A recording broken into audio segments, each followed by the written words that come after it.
Hürmetli kuzatuvchilar, ko'rib turganlaringiz yana bo'g'ila zakasnoy yasaladi ekan. Mana jo'ramiz shunday ishlarni yo'lga qo'yibdi. Kim shunday bo'g'ila kerak bo'lsa, kelishilgan narxda o'tib beriladi. Jo'ra maksimalda endi podpischilar qiziqadi-ku, uncha so'm o'tib qoladi. 200 ming so'mmi, 300 ming so'mmi tayyorni o'tib bersang, uncha so'm olib biladilar.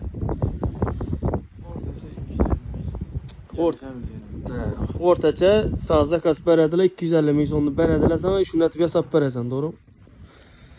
Yana ko'raverasizlar. Necha metr kitgan mana? Yana. Ishqilib hamma narsasi o'zidan bo'ladi, 250 ming so'm yasab beradilar.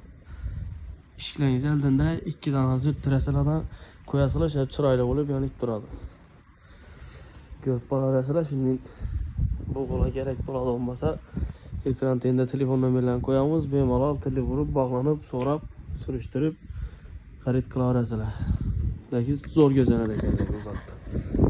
Görəverasılar. İş gəldində çox olub durады. Bizdən güzel durarlar, məmləkətdəki rəhmət, like-lan basıb durarasılar.